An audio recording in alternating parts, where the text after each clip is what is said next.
79 years ago, on June 6, 1944, Allied forces launched the largest amphibious invasion in history, codenamed Operation Overlord. Thousands of brave soldiers stormed the beaches of Normandy, France, in a bid to liberate Europe from the clutches of tyranny. D-Day was a turning point in World War II, a day that marked the beginning of the end of the Nazi regime. This week we remember the sacrifices made by those courageous soldiers who selflessly fought for the freedoms that we hold dear. They faced unimaginable dangers, leaving behind families, friends, and the comforts of their own home. Their unwavering determination and heroism must always be remembered. We know that those people fought to preserve freedom for future generations, which is the responsibility of every generation. Welcome to the Josh Calloway Podcast. Welcome to the Josh Calloway Podcast. I'm Josh Calloway, State Representative here in the 10th District of Kentucky, and I'm excited about the opportunity to bring you information and to be engaged in the preservation of freedom for future generations. Have my good friend and co-host with me here, Mr. Aaron Wells. How you doing, Aaron? Doing all right. We don't have a special guest, so this is, we're doing this at an ungodly hour most of the time after we've worked and done all that we can all day, so. I know most people, see our coffee cups here, realize that it's there for a purpose. It's not just a prop. Right. Correct. We actually are drinking coffee and late in the night most of the time when we do these because of a lot of things going on, but it's so important that we do what we're doing to get information out. And I thought through again about the goal that I have for us doing this, why we're doing this. And I always want my motive to be right in everything that I do.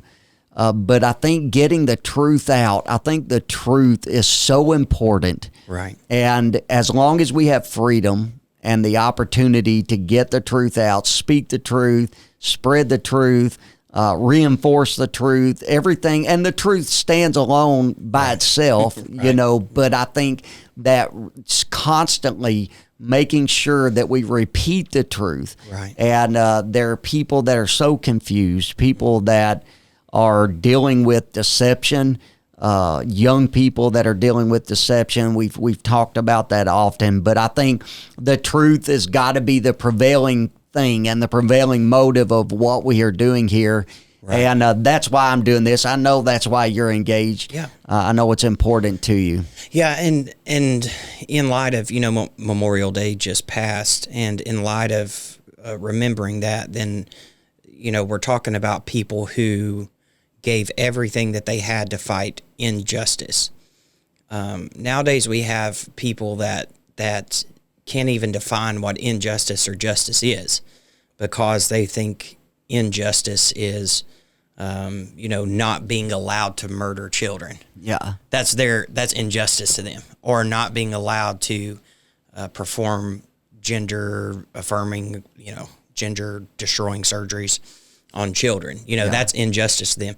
But those men really stood up against someone in Nazi Germany and Hitler that nobody else really was able to stand up against, if we're being honest. He had taken over a lot of Europe, and the American and British and Russian, battle against him, that final battle over that last year was brutal, absolutely brutal. Yeah. But they gave everything that they had, because they knew that what Hitler was doing was evil. They knew what he had done in Europe was evil. And we always remember that, and we carry that with us in our battles. Right now, we're not necessarily fighting a battle against Hitler, but we are fighting a battle against a lot of Nazism and fascism and things like that, totalitarianism, authoritarianism. We're fighting against all of those things. And, they're trying their best to tell us that they're right and they're going to win and we're going to lose and all this stuff. But our greatest weapon is the truth. And if we lay it down, we can't have victory. Right. I was talking to someone yesterday, I believe it was, and they asked me the question, And we hear this statement. I hear people say this a lot of times about specific issues. They use this phrase, well, that ship has already sailed, you know, as if there's no turning back. Right. It's a done deal. Mm-hmm. And somebody was talking to me the other day, I think it was yesterday, about it, and they said, do you think some of these things that we're dealing with are too far gone, that there's no way to turn around or no way to come back from where we have gone because we went so far down the road in certain issues? Right. We weren't talking about anything in particular. And I reminded them about the people that in Germany were willingly, right. And I say willingly, but they had become so succumbed to the oppression, right. that got on train cars and literally were shipped away to safe locations to mm-hmm. where they were going to be protected by the government, right. and gave up everything that they had and just, like sheep led to the slaughter almost, right. just went that direction. And I said, we're not there yet. Yeah. Because I'm not doing that. Right. Yeah. And as a metaphor, just talking about where we're at as a nation is that there are still some people that have some fight in them. There are some right. people that are still willing to speak the truth and to right. tell the truth no matter what the cost is. Yeah. And today the cost is, well, somebody might cancel you. Somebody might dox you. Somebody might send you a mean email, Yeah. It gets more and more serious. Right. And I'm not trying to minimize that for people that have had, legitimate death threats. When you have mm-hmm. Someone that serves on the Supreme Court and somebody shows up at their house to kill them. I'm not demeaning that at all. I'm just saying that you think about what people have given up. Right. For the truth and what they have given up for the ability to tell the truth, given all, right? Given their life for it. And I think it's funny sometimes some of the comments, that people give about, I guess a common one that you see on conservative videos or on conservative Twitter pages against conservative people is, well, why are you so focused on, they expect us to back up. Because they say, well, why are you so focused on the sexualization of children? Mm-hmm. That's their shot. Whenever you've presented them with evidence that all of this sexualization of children is going on, then they're like, why are you so obsessed with it?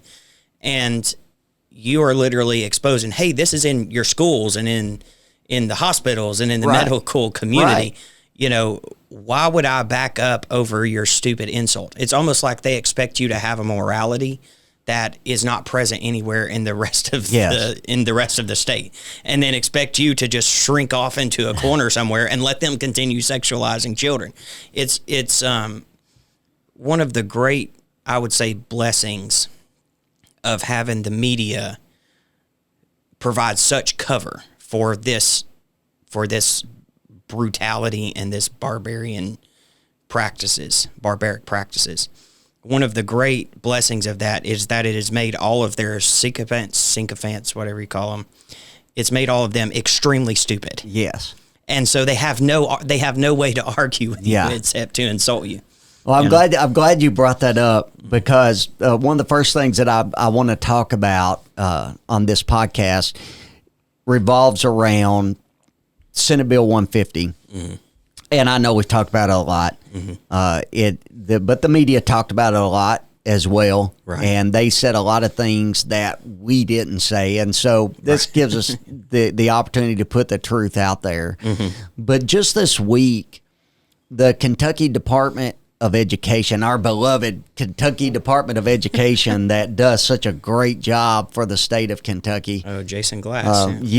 Somebody was using in their campaign that they were going to dismantle the Kentucky Department of Education. Mm-hmm. We could definitely pitch it and do away with it, save some money, and probably do a whole lot better job at the local level. But they put out guidance in regard to Senate Bill 150. Mm-hmm.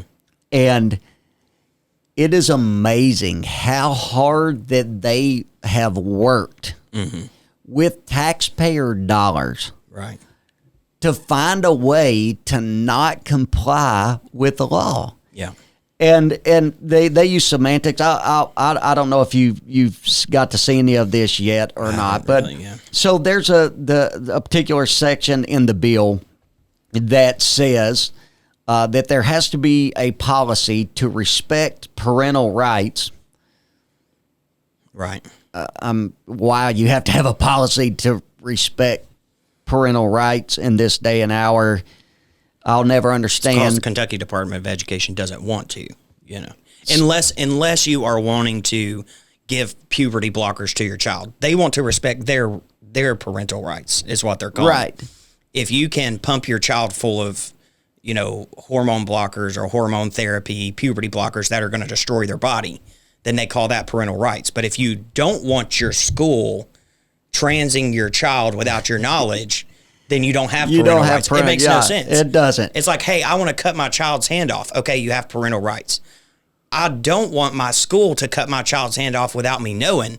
Okay, you don't have parental rights. Rights. Yeah, it makes no sense. Well, but we were saying that a parent has rights and codifying that. And This is what it says. By ensuring that, 1, it has the number 1, children in grade 5 and below do not receive any instruction through curriculum or programs on human sexuality or sexually transmitted diseases. Mm-hmm. And then it has a semicolon. Mm-hmm. And then it says or, and then it has 2, the number 2.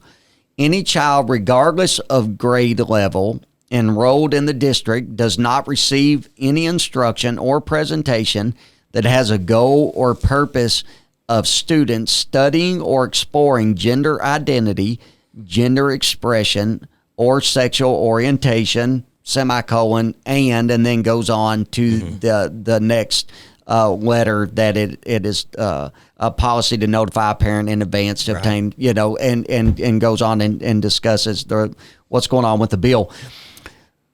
They come out with guidance this week and basically said that based on the word or in the way that this is written, that legally, an attorney, some attorney that they've had look at it, I'm sure that we paid for, our tax dollars paid for somebody to dive into this to figure out how can we keep from complying with it. Right. So we're going to say that this word or grammatically actually means either or. Yeah. So you can have a policy that is either says and does this or a policy that says and does this. Right. This is what their guidance said. For example, if the school district chose a policy pursuant to SB 150 that any child, regardless of the grade level, enrolled in the district does not receive any instruction or presentation that has a goal or purpose of students studying or exploring gender identity, gender expression, or sexual orientation, then schools at any grade level can implement instruction for a curriculum on human sexuality or sexually transmitted diseases.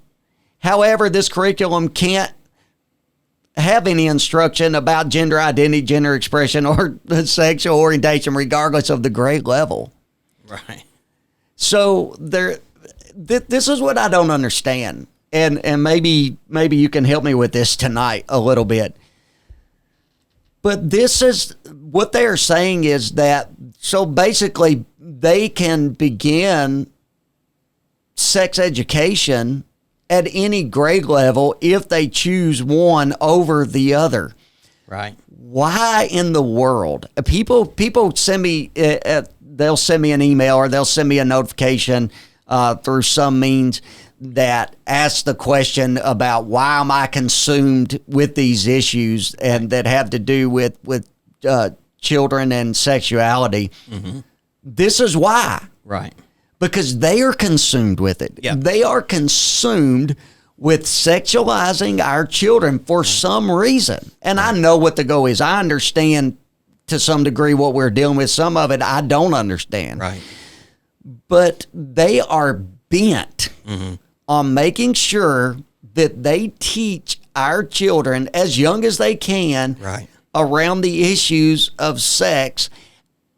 And not just sex, but deviant sexual things. Yes. So they are trying to make sure that they are protected to be able to do this. Why are they so bent on that? Yeah. What is the motive, and why are they bent on those things, but not interested in bringing up the scores of our kids that are struggling with doing basic math and doing and their English scores and their biology scores and their science scores? You look at what they are doing, they're focusing on these things. They are driving these things as a culture. Right. But they are not doing their basic job of teaching kids about reading, writing, and arithmetic. Right. Yeah. What's going on? Well, it's obviously their obsession. You know, they're constantly obsessed with it in their television shows, in who they vote for, in what they talk about. You know, all of these issues wouldn't happen. I think one thing that really woke a lot of people up, first of all, was the thing that happened in Loudoun County, Virginia, where the transgender student assaulted and went further than that with children, and the school district covered it up. That was the first thing. The other thing was that we literally had a Supreme Court justice that refused to define what a woman was, sitting on the stand there, being interviewed and examined by the Senate committee, refused to define what a woman was. Yes.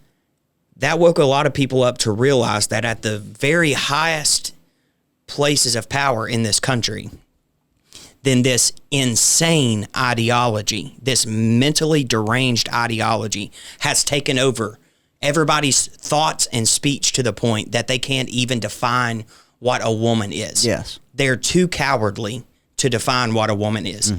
Or they're too stupid to define it. I don't know which one it is. Obviously, the lady that was being interviewed for the Supreme Court justice position isn't stupid. She's not an idiot. Yeah. Her mouth has been silenced by the obsession that these people have. And that's what they want to do to us too. They want to beat us into submission so that we stop talking about it. That's right. We're here in the middle of Pride Month, you know, which is a whole month. I was just getting ready to say, welcome to the 8th day of Pride Month. Here we are. You know, with these types of things going on. Yes. Go ahead. I'm sorry. I didn't mean to cut you off. We're literally here in a month where they are celebrating all of the deviancy that they can imagine. Everything that can come into their mind, then they are celebrating it. They're posting it. They're forcing corporations to make ads about it through, you know, back channels, BlackRock and things like that.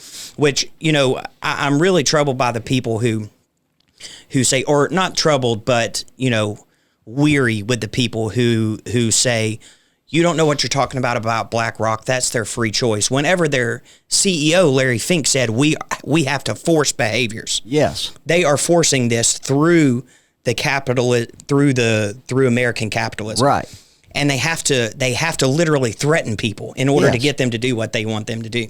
This is the same tactic that they use everywhere. In schools, in the youth detention centers, in the prisons. They literally will put, in California, they will literally put a man in a woman's prison and tell them to not say anything about it. Yeah. Welcome to Pride Month. You know, everything that they can imagine possibly that they might want to do with their bodies is on full display, and we're not supposed to say anything about it. Right. Yeah. And if you do say anything about it, then they want to question, why do you keep speaking about this? And my point is, why do you keep putting it in our face? Right. Why is it everywhere that we turn? Right. When we went through COVID, and we've talked about how that people's eyes were open in a lot of ways, but when you look at the priority that was given to big box stores, that was given to corporate America, and all of these things were part of the plan that drives this ideology that gives the power to the richest. It gives the power to those that have this mindset, and it maintains the control over the people. And then silence them. Then you have to silence them to where they don't speak about it. And when they do speak about it, you ask them, what's your infatuation with these things, as if you're going to try to make them feel morally bad about what they're saying or what they're talking about. But if we don't continue to talk about these things, Right. they're going to continue to talk about it. Yes. And it's going to be their idea and their deviancy and deception that wins the argument. Right. Because nobody's arguing at that point. Yeah, let me just break this down for a second, the text of what they're talking about here. So Kentucky Department of Education has taken this text and they have used lawyers to think that they have wiggle room here.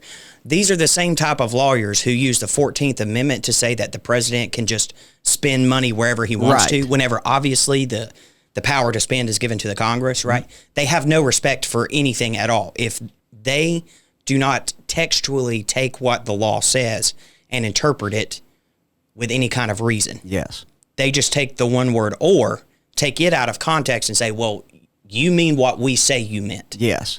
That's not what this says. He says, a policy to respect parental rights by ensuring that children do not receive. So if I were to say we're going to pass a law to ensure that no one murders a child or beats a child, right? Then that would mean that you can't do either one. Right. It doesn't mean that you can do one or the other, or if you choose to do one or the other, then you can do whatever you want to. That's not what that means. And let me make this clear. That's what I'm saying. A lot of it is stupidity. Yes. Right. Let me make this But they clear. think it's smart. I was a part of the crafting of some of this bill. Right. And the intent of the bill was to make sure that we don't do either. Yes. That was the intent. But see, they're going to argue with that by saying, well, you're a strict interpretationist of the law, of the Constitution, and so you can't use the word intent, right? This isn't intent. This is strict interpretation. They are the ones that are, trying to change This is my point for saying that, though. My point for saying that is that was the intent, and they know it was the intent. Yeah, that's true. Because look at what all the media said when we were working through this legislation. Right. Don't say gay. All the things that they brought out, they know what the intent was. I know what the intent was, and I keep coming back to the same question. Right. Why are they so bent on continuing to do it? Yeah. Then they make the argument, well, this is not happening in Kentucky. So then how come there are people with young children that are signed on to the ACLU lawsuit if we're not doing it to children? Look at what just happened in Florida. Right. What happened in Florida, there was a leftist judge that has ruled against a bill that they had passed that dealt with gender affirming care and the puberty blockers and some of those things. And it was a narrow ruling, but he went in and basically, I'm going to pull some of it up in a little bit and read it. Just his says first statement was gender identity is a real thing, basically, is what he says. What does that even mean? They don't even say it's a real thing. They say it's a concept. A concept means an abstract idea. Exactly. It does not mean a real thing. Yes. Right. So you can't call it a concept and then expect me to think it's a real thing when you're calling it an abstract idea. Since we've already brought up two things. One is that was the first thing that made me realize what type of judge we were dealing with. Yeah. The second thing is he uses the term cisgender in there. Okay, so this is not even a real term. It's really and used, there will come a day. It would not surprise me if the C doesn't get added to the LGBTQAI plus minus Two-Spirit, whatever else. I can't remember all of them that go in there. Ampersand. Yeah. And there will come a time when they will add that C in there, because what cisgender is going to mean when people assume that name for being someone who is heterosexual, what it's going to mean is not just that you're heterosexual, but that you're heterosexual and you're okay with all these others. And so if you get a C, then that's their stamp of approval for you being heterosexual, because you're accepting, tolerant, and promoting all the rest of the letters and the signs. And if you're not, then there's going to be a B for you. It won't be bisexual, it's going to be bigot. Right. Because that is their whole argument is, if you don't believe this, you don't push this, you do not help us promote this, you're a bigot. Right. They're going to try to force you to get into their group, their way. Right. To define yourself by the way they define themselves, which is how they use their body sexually. That's how they want you to define yourself. That's how they want us. That's how they want your children to define themselves. Right. They want them to explore. That's the actual term. They want them to explore all of these gender identity concepts that adults have created for children. It's not children coming up with these things on their own. Adults have created them for children, blasted it out on TikTok, put it in the education system, written books about it. They put the books in the school and then say, oh, no, this child chose this. No, you indoctrinated. They wouldn't have known anything about what that is if you hadn't told them. And the ACLU lawsuit that we discussed here not too long ago on this podcast, I don't remember if we even brought this in, but it's to your point that you're making right now, is that there was a situation in there that was brought about, discussed about a young child who said that they had these feelings of that maybe they weren't the gender that they were born as or assigned, you know, and using these terms that they use, but that they went to an older sibling, right, about this, right, which is you had a sister, right? So we were my brothers. We were normally conspiring and substantiating each other. We didn't have each other's best interest at heart. I know we did from a spiritual perspective, but goes to their teenage sibling, and the teenage sibling says, "Oh, there's actually a name for what you are. You're a transgender." And this is what that means. Oh, and by the way, let's go to TikTok and let's find some people here that are transgender and they're expressing themselves, and you can follow them and you can learn more about who and what you are. That exploration. And when they wrote this article, it was almost as if that they were like praising this as if this was great behavior and what brothers do for each other and sisters do for each other. And they just lead them right along the path and help them right along in that ideology, instead of somebody as an adult in the room stopping and saying, no, boys are boys, girls are girls, men are men, women are women. That's all you're ever going to be able to be. Let's talk about what you're struggling with. Let's find out what kind of help you need. That never happens because this exploration is what is promoted in our society. Yeah. And it definitely undermines everything that they say about a rigorous evaluation process whenever a teenage sibling can diagnose their younger sibling or however old the sibling is. And all of a sudden, the entire world is supposed to accept it. That sibling is not a doctor, first of all. So just throw your rigorous evaluations out the window. It's not rigorous evaluation. It's not some kind of, methodical way of diagnosing them. It's not with extensive consultation with parents. It's what if you say the magic words, if you say the words that we want you to say, then you're a part of our group, and we're going to use you as a club to beat everybody over the head with if they don't do what we say. Right. Yeah. And here's a perfect example, right? So I've had 3 back surgeries. One of them or 2 of them were within a couple days of each other, so they were back surgeries that had to do with each other, right? And when I had those back surgeries, one is I didn't have surgery because I went to the doctor and said, "Hey, I think I want to have back surgery." That isn't how it happened. Right. Yep. There was a problem. I went to the doctor. There was discussion. There were treatments that took place to see if they could make me better, that actually tried to address the symptoms of the problem. There was tons of diagnostic testing that took place. There were tons of reports that were written. Right. And then finally we came to the point that my problem couldn't be fixed. Mm-hmm.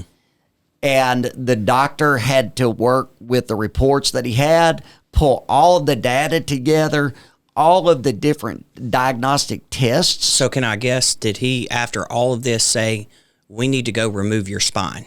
Is that what he said? No, he didn't. Oh, what did he say there? So basically what he did was we got all this done and submitted to the insurance company that the discs that I had that had degenerated would have to be replaced, and they would put a cage in there and do a fusion. Mm-hmm. And even at that, this was a course over a year, a year's time that went by in all of these things that took place, and still had to spend a lot of time with the insurance company substantiating why it was necessary to be able to do this. Right.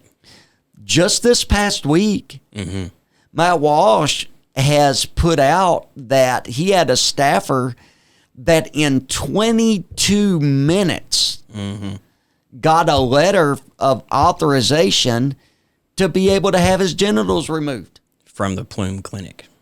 22 minutes. They said, oh, you say you have gender dysphoria? Oh, you want to have part of your body removed? That is why that this is so dangerous. So quickly, people have bought into this idea. They are pushing it. And I don't know why the Kentucky Department of Education is engaged in this fight of trying to make sure that kids can be taught all these things. But I can tell you, I know why I'm engaged in this fight. Right. Because the norm is under attack. Yeah. What is right? We talked about what's right in the family and the home when we had our guest on the other day. That is what is under attack. Right. They are trying to remove the norm and trying to make this the new norm. Right. And it would be different if they were saying, which is how it started in the 60s, late 50s, early 60s. Then it was like, well, the norm isn't really all it's supposed to be, all it's cracked up to be. And just leave it at that. But the thing that they are replacing the norm with, and I want to be very clear about this, because it's not just how I feel, it's the truth. The thing that they are replacing the norm with is absolute horrific crimes. That's what they're doing. It may not be illegal, but it is definitely criminal to treat children this way.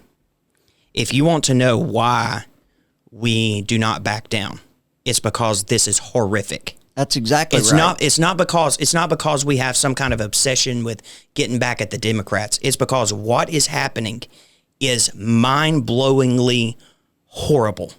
It's hard for the mind to even fathom what they are doing to children and how they are, psychologically overwhelming them with a horrific, barbaric mindset. They are preying upon them. That's why we're against it. Don't mistake what we're saying here as us just, well, we're Republicans and we don't like the Democrats and we don't like what the Democrats want to do. We don't like the Kentucky Department of Education because Jason Glass is a Democrat. No, we don't like that because what Jason Glass is doing is horrible. That's exactly right. And I brought out the fact about the social contagion. I heard a new number just this week of some new reporting that's coming out that is showing somewhere around 40% of teenagers that are saying that they are leaning toward or identifying as LGBTQAI plus right. / whatever, 40%. That is why this horrific outcome right. is being promoted, and it is spreading across this nation like a wildfire. Right. And this is the thing, is that God-ordained norms have predictable, acceptable outcomes. Right. Man, woman, child. No other quote-unquote norm produces that. None. Right. I don't care what they say. They can try to tell me, well, we adopt, or we will use someone else's womb, or do whatever you want to do. At the end of the day, no other norm produces offspring. Yeah. Only this one. And that's why it is so important to protect it, because protecting that God-ordained norm protects the future of our society. Yes. Anything else destroys it. Right. Yeah. In fact, it goes even further than that, because they have to take other people's children in order to have their children. Now, you say, well, one of them donated their sperm or their eggs in order to get their child. But they didn't produce a child that they share with someone. They have to take that from someone else to make it into their couple, right? Or make it into their relationship in order to try to present themselves as being normal. But at the end of the day, without that God-ordained process, they would have no children. Without the man and the woman producing the child, they wouldn't have one. That's right. So in reality, they have to parasite off of God's ordained truth and God's ordained process in order to create their own perverted sense of family, in order to create their own perverted sense of marriage. Marriage in the beginning was not between man and man. They had to parasite off of God's definition of marriage between man and woman. Right. They want to be seen as equal to that. But God set the standard of what it was, so they have to parasite off of it. They're still assenting to God that what He says is true. And what they want to say is that idea has the same moral equivalency as anything else, but it doesn't. Right. And this is the thing. I thought about that. I thought about it this week. If I believe something to be true, and I didn't say it, I didn't speak it, that is actually me going easy on me. Right? So not only do we have the responsibility to speak the truth so that other people can hear it, but also I have the responsibility for me to speak the truth. The only reason that I would hold back from speaking the truth is because of me not wanting to reap the consequences of the truth not being received, which would be me going easy on me. Right. Yeah. So it's actually a weak position for someone to take to not just speak the truth, and to be silent. And so this is what I believe to be truth. I believe it's outlined in Scripture. It has worked since the beginning of time and since the beginning of mankind. Man, woman, children. Man, woman, child. The Bible lays out that a man leaves his father and mother, he cleaves unto his wife, and they two become one flesh. That's the truth. Nothing else reaches that moral equivalency. That is morality. Anything outside of that is immorality. And it's obvious, again, that nothing can reach that moral equivalency, because that's what all of their relationships are trying to attain to. Yes. That's their goal for how they want to present themselves. Yeah. We are equal to you is what they're trying to say. What they're in reality always telling themselves, even though they don't realize it, is that we want to be equal to what God said is true, but we want to do it our own way. And this is the equal. thing. Yeah. You can ignore reality, but you cannot ignore the results of ignoring reality. Right. And think about that. Yeah. You can ignore what reality is, but you can't ignore the results of ignoring reality.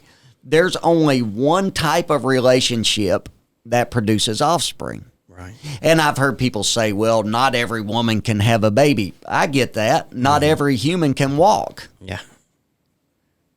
But I'm not going to say humans don't walk. Right. Because not every...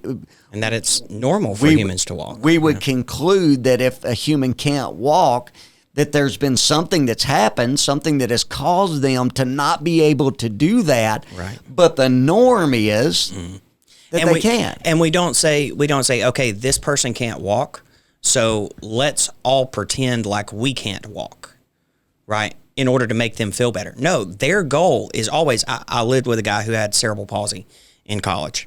And, he struggled with walking, all these things. But his goal was always to get better, to overcome, to fight, and to challenge. And that was who he was at the core of who he was as a person, and his drive all revolved around that constant battle that he had every day to overcome, right?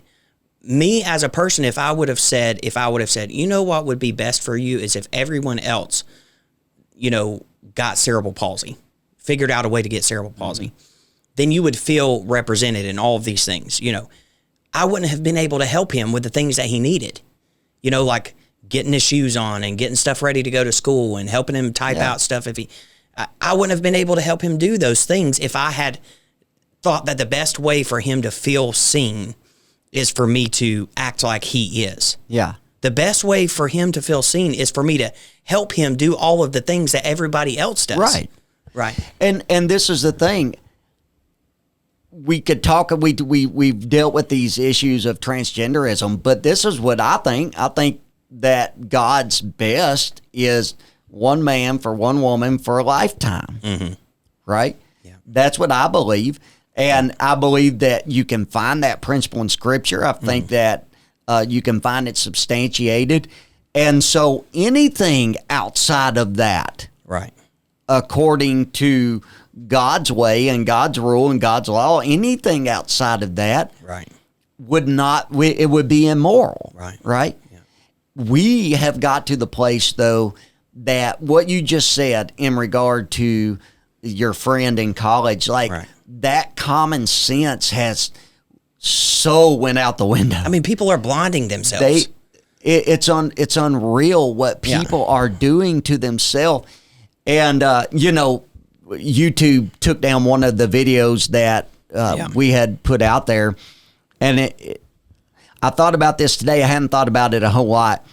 The description was what a lot of people had complained about, that got put in there by the guy that uploaded our video. And all that happened with that, YouTube never brought up the description. Yeah. They said the content of the video. Yeah. They took the video down based on the content they said was hate speech. Mm-hmm. Okay. That was the push that they had. That's where we are at. Right. Is that if you say anything that is contrary to that idea that is beyond what common sense and common reasoning and what is natural, what is wholesome, what is biblical, anything outside of their idea, it becomes hateful. And the thing is that this Trojan horse came in on just accept us. Right. Just allow us to come out of the closet. Just accept that a man can be attracted to a man. A woman can be attracted to a woman. That's really all this is about. Pride Month doesn't celebrate that government doesn't oppress gay people anymore. Right. That's not what Pride Month is about. Right. Pride Month celebrates the behavior. Mm-hmm. And if you don't subscribe to it, then you're a bigot. Right. Yeah. You're a racist. You're a all the things that we've been called in the last few weeks. I don't know how they come up with some of these. I don't understand the racism thing, like whenever you're just trying to protect children of all colors, right? We're not saying only white kids should be protected or only black kids should be. It's all children. That's exactly right. So I don't understand the racism part. I do want to make something clear, though. There are things that we believe about what God says, but whether we believe them or not, they would still be true. Yeah. The bottom line is that yes, we believe that marriage is between a man and a woman and that this is what God ordained. But whether I believed it or not, it would still be true. And I think that sometimes as Christians, and sometimes we can, not lose sight, but we can not emphasize enough that God is going to come back and judge this world, and he's going to set things as he pleases and as he said, right? So all of these things that we're talking about are not just in the light of this is immoral, and it is. This is horrible what's happening to children, and it is. It's not just that it's absolutely barbaric, would something that would cause our founders to roll over in their graves, and probably a lot of barbaric kings to be, repulsed by what's going on in our society. And it is all those things. But at the same time, God is on the way with wrath and with judgment on this world. And that drives us to constantly fight for those children and for their minds and for their hearts. And stop these barbarians from pumping their mind full of indoctrination and pumping their bodies full of drugs and messing them all up to the point, that they literally think that the only way out is committing suicide. That's not us causing them to think that. That's the environment that they're in. That's the indoctrination that's been given to them. They have stunted their growth physically. They've stunted their growth mentally. They have removed their emotional capability to feel anything in the range of human emotions. And then they blame you whenever they want to commit suicide. What they are doing and what Jason Glass is doing, what he is doing, only God is capable of forgiving that. And we are only capable, if he were to come out and say, I've been wrong, I'm sorry, I repent, the only way we would be capable of forgiving that is through the power of God. And that's it. Because what is happening isn't just a political stance. It is wrong, and it is absolutely horrible. And here's the thing: a lot of you people that would listen to our discussions, and I get emails from some people and thanking us for being willing to attack some of these issues and to talk about them, discuss them, speak the truth about them. There's a lot of people that will listen to this. For the most part, they're going to be in agreement with the things that we're saying. They're going to be in, and this is the thing. I love all people. Right. There is not an ounce of hate for anything in my heart. Right. Except for sin and Satan. Right. And that's it. Yeah. Sin and Satan. And I understand that he is behind all of this that is going on. And it brings me, and when somebody sides with him, that puts us on opposite sides. Right. That means that they become part of the enemy, and we are in conflict. Yeah. But the people that are listening to this and watching this, the bulk of them, you agree with what we're saying. You know that what we're saying is right. But we have to understand that there has been a deception that has overtaken our land. And there are a lot of people out there that may not totally subscribe to all of these ideas and to the atrocities of genital mutilation, things of that nature. But they're passive. Right. I mean, think about things that we're seeing come out.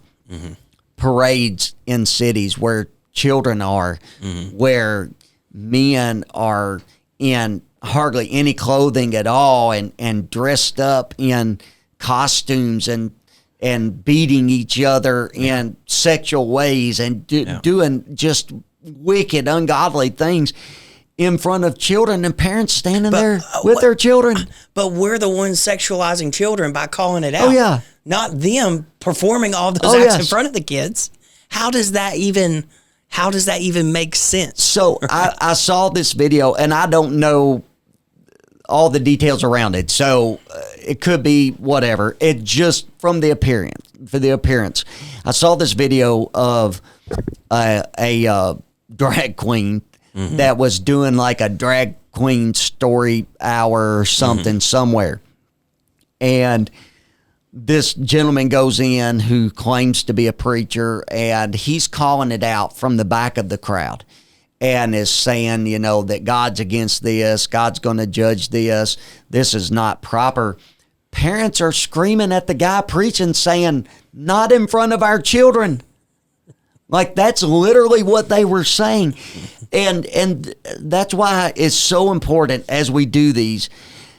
And we get out of Pride Month. I promise you, we will move on to some other things, but we're never going to leave this subject, because this is the battle of our day. Mm-hmm.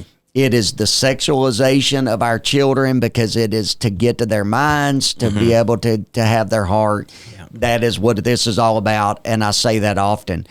But we also have to understand, those of you that are listening, that we are living in a society that has become passive to some of these things. Mm-hmm.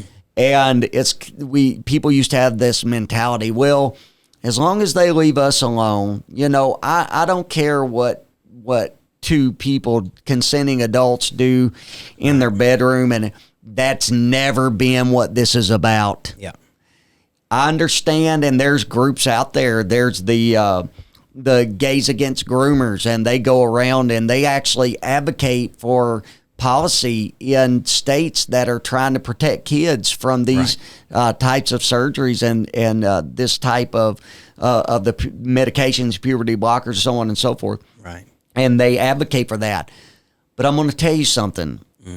Deep-rooted inside of this thought process of sexual immorality has always been the idea to go as far as it can go. Right. I say this often. I'm going to say it again tonight. I'm going to say it again the next time I get the chance to say it. Mm-hmm. If they can normalize that it's okay for an 8-year-old to decide what gender they want to be, they can normalize that an 8-year-old could go home with a 55-year-old and become a partner with them. Yep. That's where this goes. There is no end to it. Mm-hmm. There is no end to the depravity of man. Right. And so we have to warn people. We have to wake people up. Mm-hmm. We have to speak the truth. We have to get the facts in front of them. Right. And let people see that not only, YouTube wants us to promote Pride Month. Well, let's hear from some of these people that have had some of these treatments and some of these surgeries that are struggling, that are miserable. So let's hear about the ones that have committed suicide and taken their life. Yeah. Let's hear about those things. Yeah. But that's not what they want celebrated. What they want celebrated is the idea that man can be however he wants to be, and there is no consequences for it. Right. And that simply is not true. Right. It's not true. That's exactly right. And they do and will receive, they receive the consequences for their actions. He talks about that in Romans chapter 1. And the LGBTQIA blah, blah, blah, blah, blah community, they hate Romans 1. And they hate that we use that. They hate 1 Corinthians 6, 9, and 10. Yeah. They hate what God says in reality. But they still have to deal with it. They still have to go through it. Right. We know that. That's why we try to prevent these things from happening. And, the new language that has come out is that you have to be diagnosed with gender dysphoria to get these surgeries. You have to be diagnosed with something that is actually classified as a mental illness to get these surgeries. And instead of saying, well, if you structure your whole life around feeding the mental illness, then you're going to reap the consequences of that. Instead of saying that, then they say, oh, no, it will be way better if you feed the mental illness. Yeah. But they still have to bear the consequences of their actions. That's right.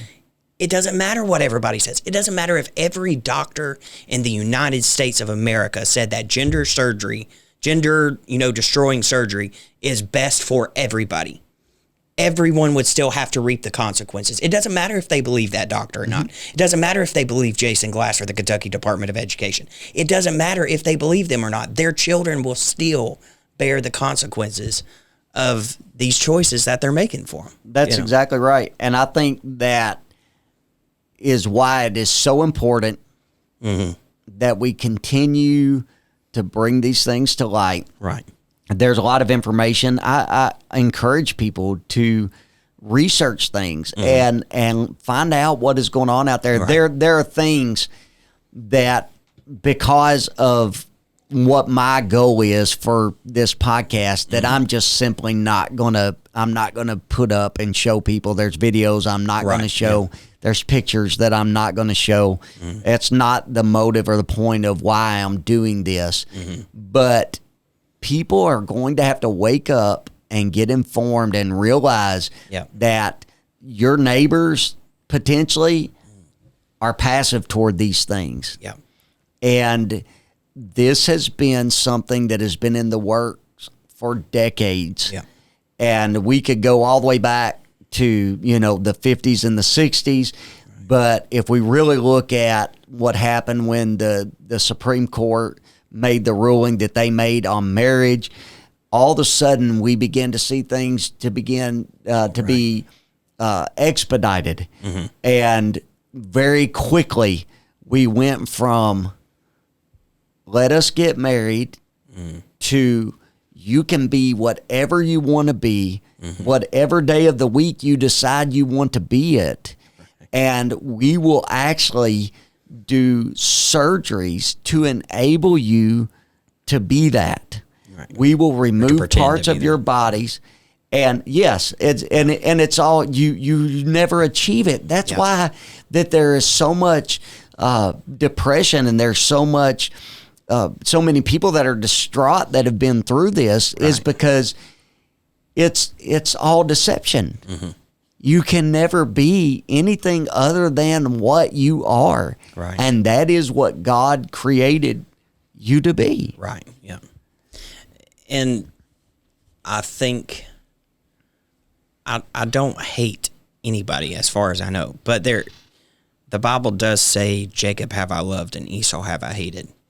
It wasn't just because he chose to hate Esau. It's referring to, I will have mercy on whom I will have mercy, I will have compassion on whom I will have compassion.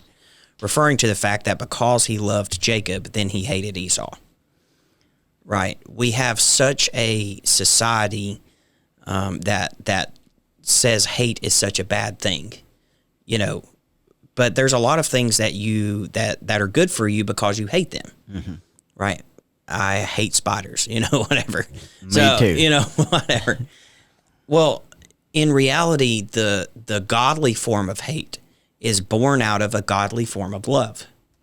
God hates sin, not because of what it does to him, but because of what it does to us. That's why we don't hate the people, but we hate the sin because of what it does to them. Right. That's why we hate the sin. It's born out of a love for them. What kind of person would say that they love you, and then instead of trying to help you get better, would instead make you worse? Yeah. Right?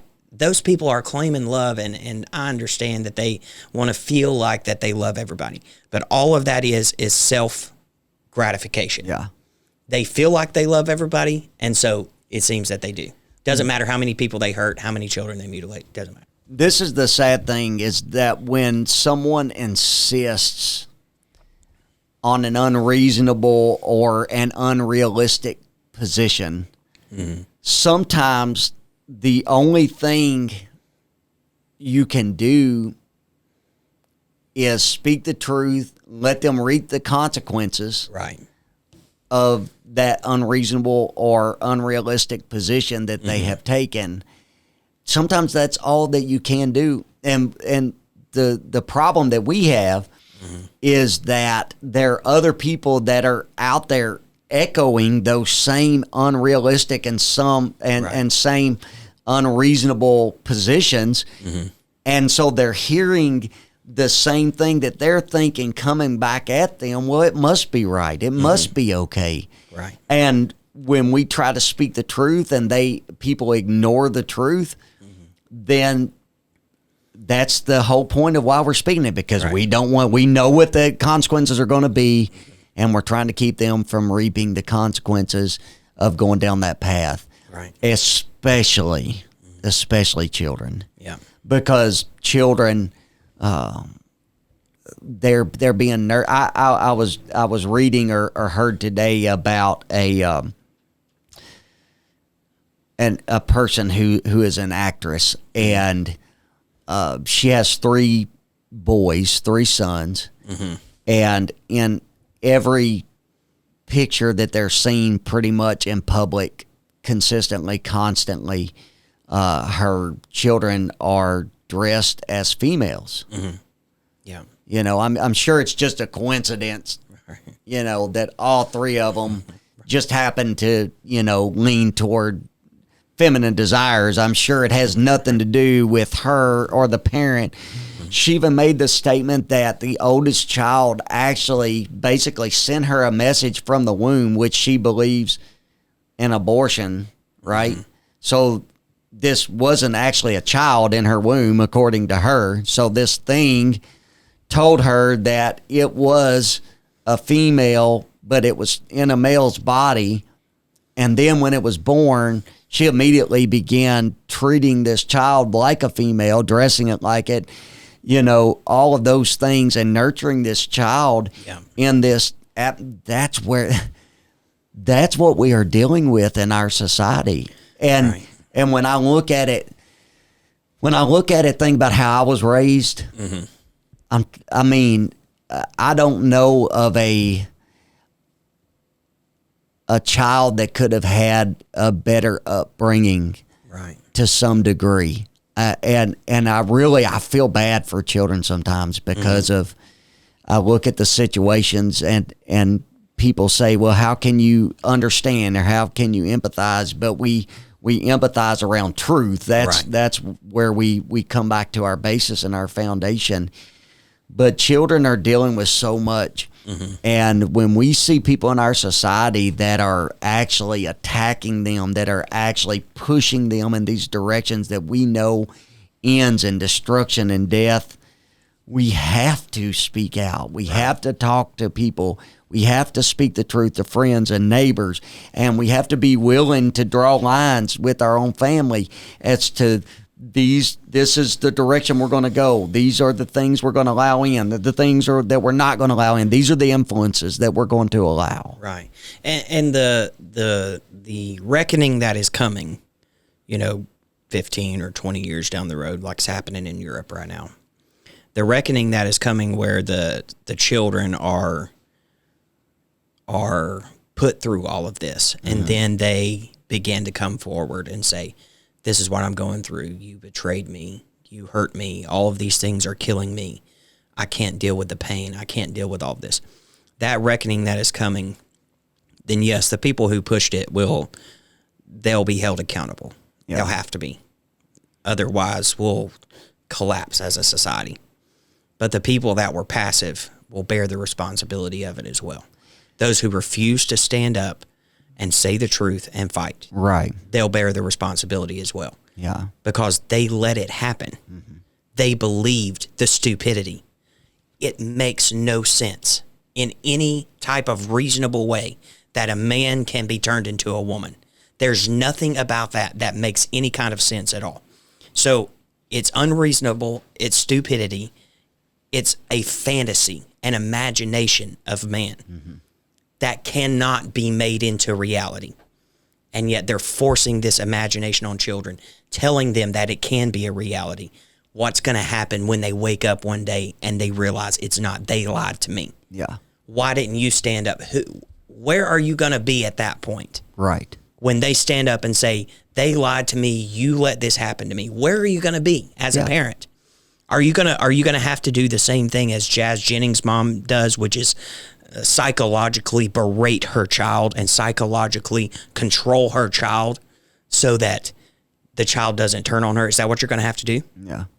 That's what you're either going to have to do that, but at some point it's going to become a tsunami. That's exactly right. That you can't do that. And this is something that I will make clear right here tonight and make clear with you as my witness that as a Kentucky State Legislature, there's no question about Senate Bill 150 and what the intent and what the language says. But I will make sure when we go back into session, that there's no way possible that anybody in the Kentucky Department of Education, to include Jason Glass, who hopefully will not be there come January. Right. But we will make sure that there's no question what the intent was there, and that you all do not get to sexualize children, and you do not get to promote these types of ideologies that destroys their mind and their innocence. I make that commitment tonight. I will do everything within my power to make sure that that happens. With that being said, we talked about the norms and you know what the norm is, and people pushing the norm, changing the norm. It reminded me of this, just how normal this is right here. This is one of the most normal pictures I've ever seen right here. This resurfaced this week. Oh my goodness! Here, just a reminder that one, we're in a governor's race right now.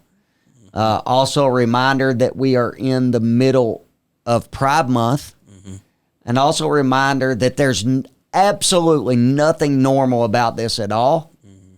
The people that are in the costumes are not normal. And the guy that's in the middle of them that's evidently comfortable with that is not normal either. These people, they're the Derby City Sisters, but they are part of the Sisters of Perpetual Indulgence, which has come to light because of what's happened with the Dodgers.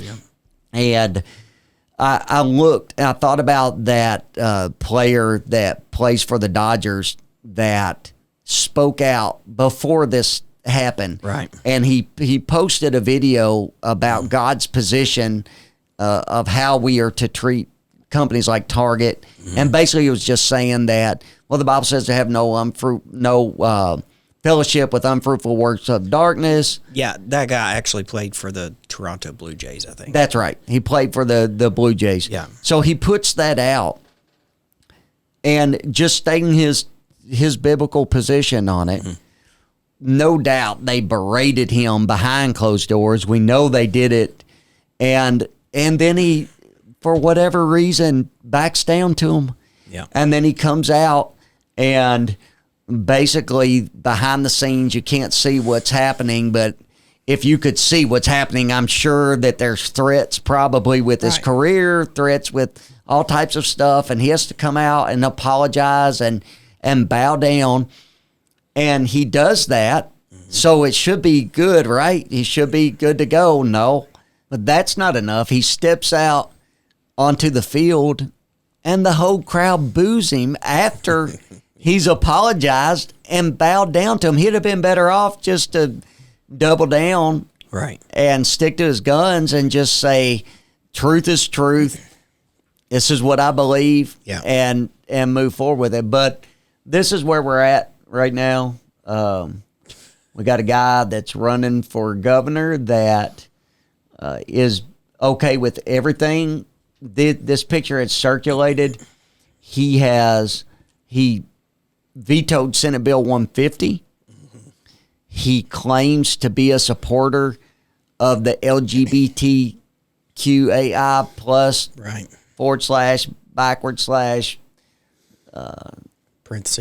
parentheses, smiley face, whatever goes with it. He has claimed that he supports all of those agendas, and he does. He does. And I will tell you that for somebody such as him to say that it's immoral to keep a child from transitioning to another gender is immoral themselves. And we need to make sure that this guy is not the governor come 2024. But I thought it'd be good just to remind everybody and to pull this picture up. And Fox News actually did an article on it this week, which they have been subscribing to this woke ideology as well. And it seems like that every news organization of on every side has turned and subscribed to these ideas and to push this. But there's still some out there that are speaking the truth and telling the truth. And it's kind of interesting that Pride Month and this resurfaces again. So, well, and that wasn't even during Pride Month. That was in February of 2020. Like, how often did these people, dress up and do all these celebrations? But if you pray in a school, they're gonna try to crucify you. Oh yeah.